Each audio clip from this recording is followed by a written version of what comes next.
வாழ்க வையகம், வாழ்க வையகம், வாழ்க வளமுடன். அருள் தந்தை வேதாத்ரி மகரிஷி அவர்களின் நாள் ஒரு நற்சிந்தனை. அக்டோபர் மாதம் 14ஆம் தேதி. தலைப்பு எண்ணப்பதிவு. ஒரு எண்ணம் ஒரு முறை மனதில் தோன்றிவிட்டால் போதும், அது உயிரணுக்களில் பதிவாகி அவற்றுக்கிடையே பிரதிபலித்து, அந்த பிரதிபலிப்பு மீண்டும் பதிவு, மீண்டும் பிரதிபலிப்பு என்றாகி அந்த எண்ணம் மீண்டும் மீண்டும் வந்து கொண்டே இருக்கும். இதுவும் எண்ணத்தின் இயற்கை. எனவே ஒரு தீய எண்ணத்தை ஒரு முறை உள்ளே விட்டுவிட்டால் போதும், மறுபடியும் உதிக்காமல் செய்வது அத்தனை எளிதன்று. விருந்தாளி வேண்டிய விருந்தாளியே ஆயினும் முகத்தை சுளித்தால் போய்விடுவார்.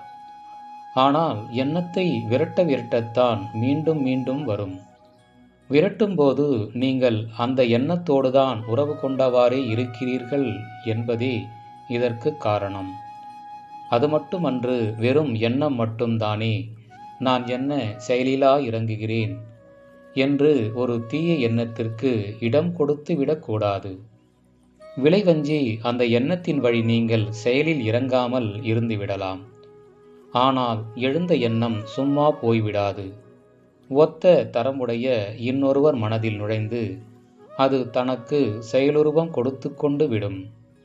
அத்தகு ஆற்றல் பெற்றது எண்ணம். அருள் தந்தை அவர்கள். வாழ்க வளமுடன்.